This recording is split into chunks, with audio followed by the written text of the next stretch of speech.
श्री स्वामी समर्थ. माझ्या चॅनलमध्ये तुमचे स्वागत आहे. तर आज आपण आपल्या व्हिडिओमध्ये सकारात्मक लोक जे काही विचार करतात, त्यांची विचारशक्ती कशी असते हे आपल्याला आज या व्हिडिओमध्ये पाहायचे आहे. तर चला आपण आपल्या व्हिडिओला सुरुवात करू. सुरुवात करण्याच्या अगोदर माझ्या व्हिडिओला लाईक, शेअर आणि सबस्क्राईब करा. चला तर मग आपला व्हिडिओ आपण स्टार्ट करूया. जे लोक सकारात्मक विचार करतात किंवा पॉझिटिव्ह विचार करतात, असे लोक कोणत्या पण गोष्टीमध्ये चांगलं काही घेण्याची सवय ठेवतात. पॉझिटिव्ह विचार असणारे लोक दुसरी गोष्ट म्हणजे ती परिस्थितीवर आपल्या काबू ठेवतात. कारण जशी परिस्थिती असेल त्याप्रमाणेच ते वागतात किंवा तसाच विचार करतात.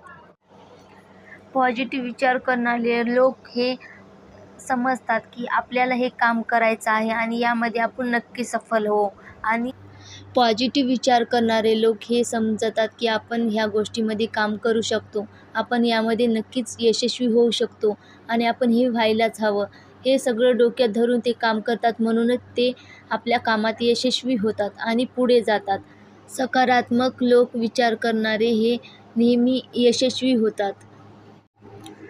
ते असे समजतात की आपल्याला आपल्या यशाला हे गाठायचेच आहे आणि नेहमी त्याच्याबद्दल ते काम करत राहतात. नेहमी खूप मेहनत करतात आणि आपलं यश आपल्या हातात घेतात. त्यामुळे नेहमी पॉझिटिव्ह विचार करत राहावा आणि आयुष्यात पुढे जात राहावं. माझा व्हिडिओ आवडला असेल तर माझ्या व्हिडिओला लाईक, शेअर आणि सबस्क्राईब नक्की करा. Thanks for watching.